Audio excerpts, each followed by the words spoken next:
Welcome back to Seven Deadly Sins Anime Review, episode number 3. Yes, episode 3.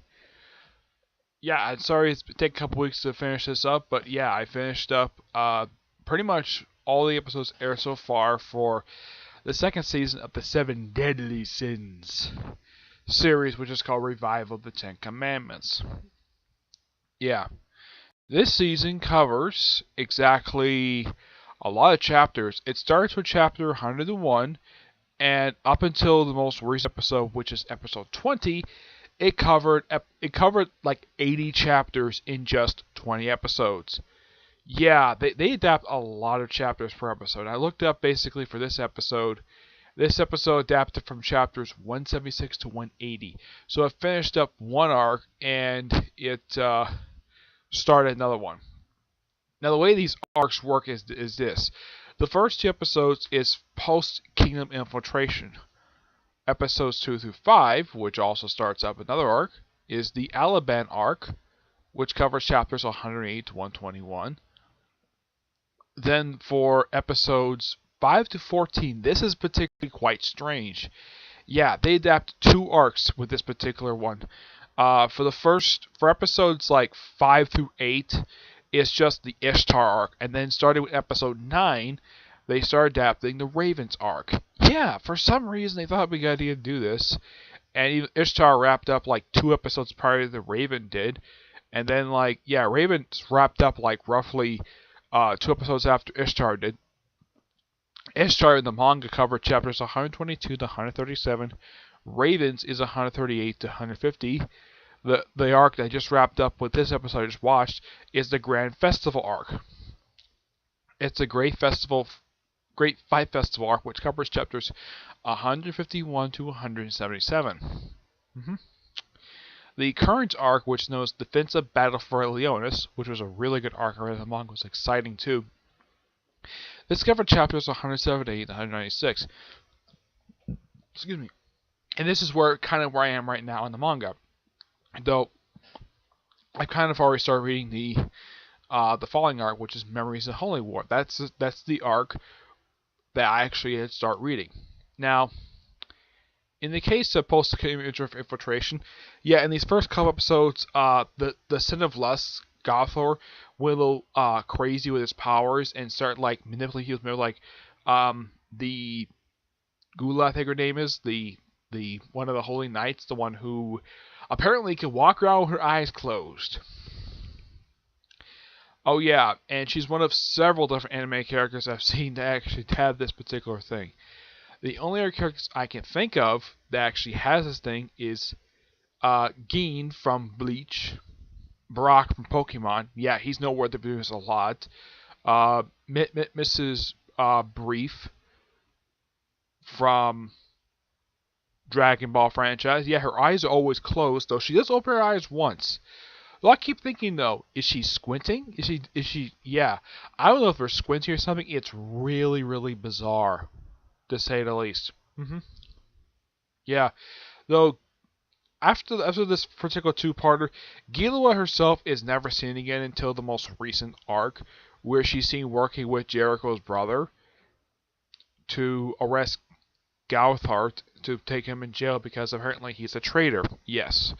Now, in the case of Jericho herself, starting with the Ishtar arc, up until this arc, she was traveling with Ban, going to the town of Ravens. We get a chance to learn about Ban's backstory, where apparently he grew up in Raven, and apparently, oh yeah, and here's something I should point this out though. In the sub, Ban swears a lot. He drops an F-bomb. He's dropped it like several times over the course of these 20 episodes. Of course, it's the sub. In the dub, he doesn't technically drop an F-bomb. I think he says the S word, but he doesn't drop an F-bomb. He does several times in the sub. It's only the second series I've seen where in the sub, they actually drop an F-bomb. He's really the only person I can think of in the series who does in fact do this. The other also says the S word as well. And when it comes to the Ravens arc, this is the arc where they brought in the Alexor, I think his name. That's how you pronounce the guy's name. The Lion Son of Pride, despite the fact he did briefly appear in the Science of Holy War miniseries. Well, that part of him was actually canon because some of the stuff is really filler, and you actually learn a little bit about the guy. Heck, even during the nightmare, we get a little bit about his backstory. Apparently, he's kind of a monster, where apparently he accidentally killed his brother. His brother basically was beating with a stick of all things. And he's by far a pretty interesting character. He's a well-dressed guy, wears a nice fancy suit. Well, he doesn't wear a suit. He's basically a bartender. Well, he first knows a bar master. And Ben recognizes him. As soon as he sees him, he recognizes him right away. And I should point out that Ben is actually, not Ben, Elisor is the youngest out of all the seven deadly sins. You know how old he is? He's 40. Yeah, and Ben is 43. Though I should point out something that in the manga this happened. In the anime it would be quite weird for this to happen, but in the manga, I believe it was either when he was in the fairy, I don't remember if it was the fairy tale, I don't know if it was the fairy forest, or it was when he met up with his adoptive father, he threatened to strip Jericho butt naked again, and he eventually did it. Yeah, they cut that out from the manga, the fan anime, and they also changed it where Elaine, the woman he loves, who is also King's sister, in the manga, when you see her basically her body, she's wearing her outfit that she wore when she died. In the manga, she's butt naked. I'm not kidding. She's butt naked in the manga. I kind of get the reasoning for this change. It's kind of the same thing they did with Fairy Tail Zero, where they have a scene of Mavis bathing, and in the manga she's in the nude when she does this. In the anime, she basically takes off her dress and reveals she's wearing a swimsuit, along with her friend Zero. Also, they didn't. I don't think they adapt this for the anime yet. There's a particular, I would say, a one shot of Gutha teaching Margaret, being a swordswoman, and of course Margaret takes her out of the bathhouse and just decides to strip her butt naked and hop in and takes her own clothes off and hops in the water with her. No, she does not proceed to have sex with her, because Margaret is not a lesbian, because she's straight and Gil Thunder is her boyfriend. Yeah, this is one particular relationship that has been confirmed. Yeah, it seems like almost every single guy in this whole entire series has a girl they're infatuated with. I mean, the only one I can think of who doesn't is Gothard. Yeah, because yeah, Meliodas, who's in love with Elizabeth. You have King, who's in love with Diane. You have Ben, who has Elaine. You've got Alexor, the Son of Pride. He's in love with Merlin. Yes, he's in love with Merlin because she kind of reminds him of a woman who saved his life when he was much younger. I mean, what guy wouldn't? Merlin is a smoking hot woman who is 3,000 years old. I'm not kidding. She really is. And I guess, well, in the case of these most recent episodes, yeah, it seems like partway through the season with the Ishtar, she's basically taken out, and she doesn't seem to do very much in these particular parts of the anime. Yeah, she's taken out. She's turned to stone by one of the commandments, and she remains stone for pretty much most of the time. Though she does get out of the stone thing, and she transfers her soul into her object, which is basically this orb, which is a teleportation orb, and she just basically gives like advice. She doesn't really do anything at all. And even the manga, I never really get why in the world that Merlin had to do this for. Well, why they had to do this to Merlin, a character who's very powerful, and yet they sideline her for a long period of time. I mean, she doesn't get back to play until the end of Defense of Leonis. That's why she finally comes back to action after she's been in silence the whole time. Also, Silhander, who was from the Dogs of... These are like personal warriors assigned to the king, because he owes so much to Merlin for saving the king's life. He calls her sister. He says, "Can I call you sister?" And she says, "Call me whatever you want." And he protects her. He's basically acting like her bodyguard. Yeah. I mean, he's not in love with her. It's just that he is, well, very protective of her. I wonder what he thinks of the Sin of Pride when they meet up again. It's nice to see that Elisar got a chance to meet up with most of the Seven Deadly Sins, with the exception of Merlin. Yeah, he's mentioning Merlin. And here's the thing: he calls his bar "My Sweet Gluttony." Yeah, because Merlin is known as a sin of gluttony, and he's also in love with her. He calls his bar "My Sweet Gluttony." A bar that gets no customers, and it's in a freaking cave. I'm not kidding about that. Yeah, and that's on the Ravens arc when they have a couple of the demons, one of whom Elisher defeats by having him lie by basically defeating his own, because he's the this is the same guy who also Merlin the Stone. He runs away because he breaks his books by running away. And of course also the other demon, who's Demon of Faith. She revived Elaine. Everything related to Elaine in the anime is, with the exception of her wearing clothes when she's actually dead, is mostly the same as is in the manga. There's no real change. Her trying to kill Ban is pretty much the same. Though, I thought this was really interesting. She admitted to Jericho that she loves her, probably as a friend.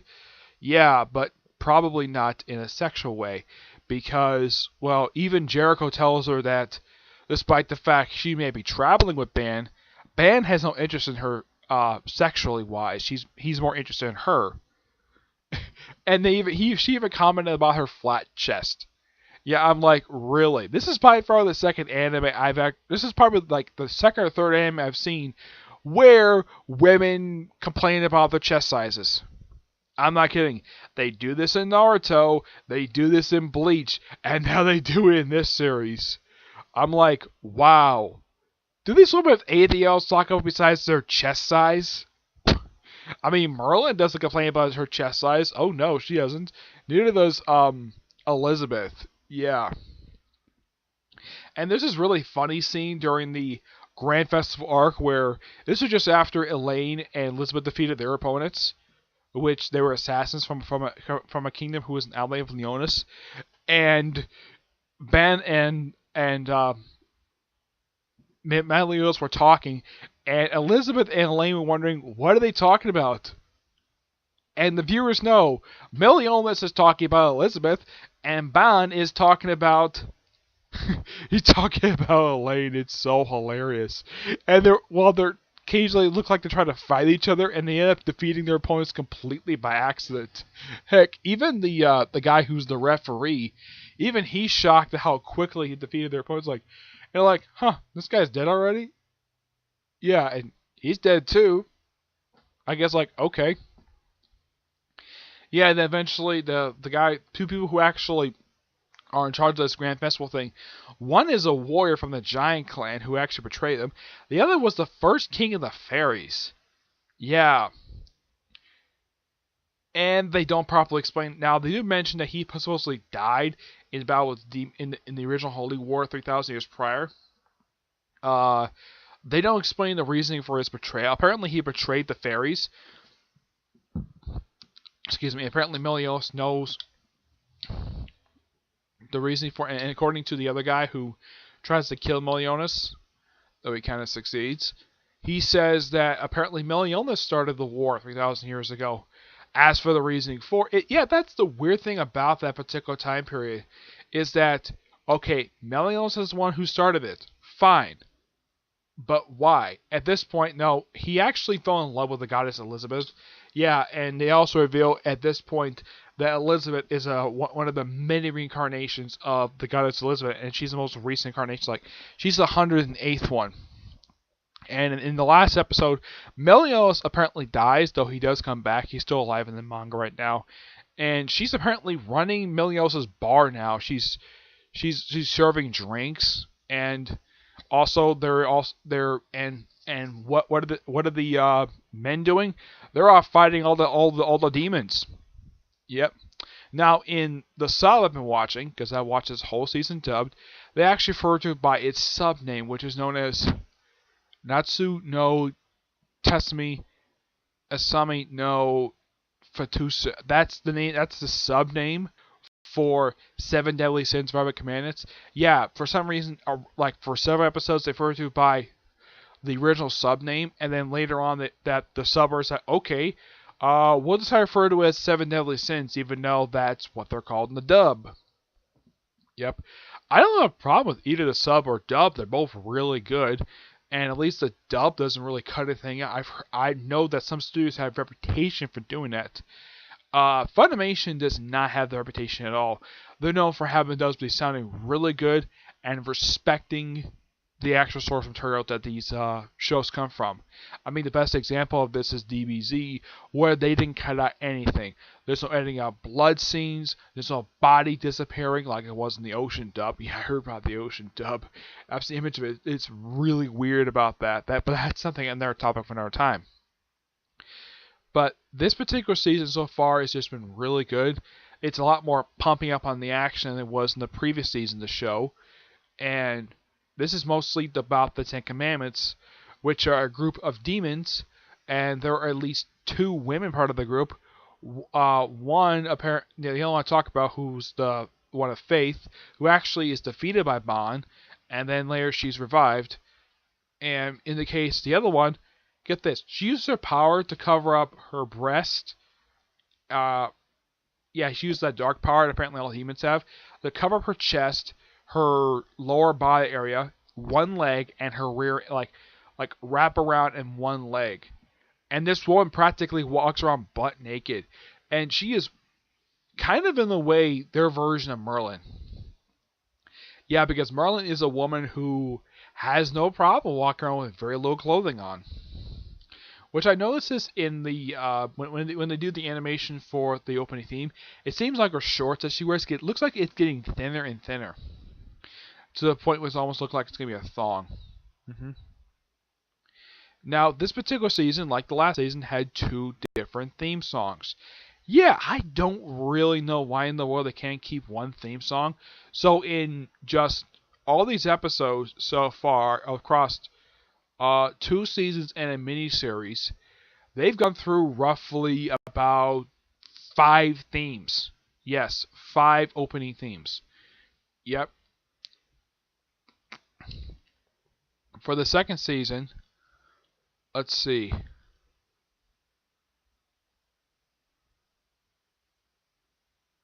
Let's see if I can find it here. Yeah.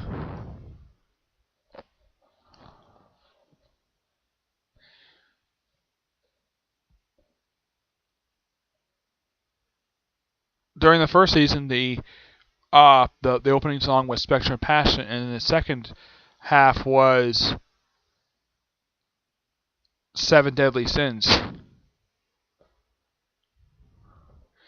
They don't really say. It seems like, and this is really weird when it comes to this particular show, it seems like the first half of the season has a really good action-packed theme, and the second half is a bit slow beat, and of course a little bit of depression.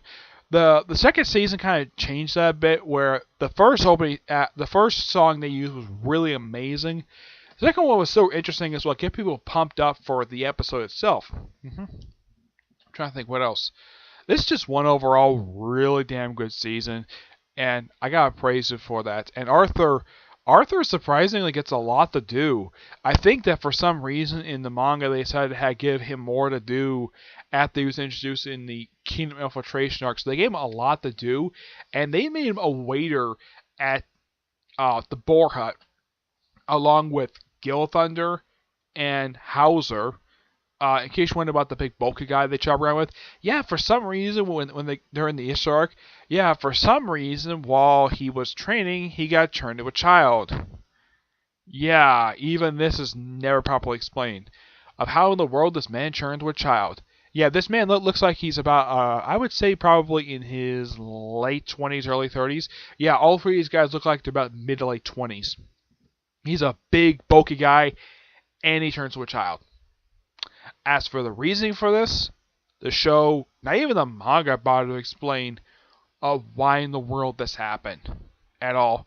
Also, Hangerson, who was the main villain of the first season and of course of the first saga of the series, he turns good. We've revealed that this whole thing, basically, his whole evil thing about reviving Demon Clan was just not to revive the Ten Commandments, and was tricked by a guy who's actually not a member of the Ten Commandments.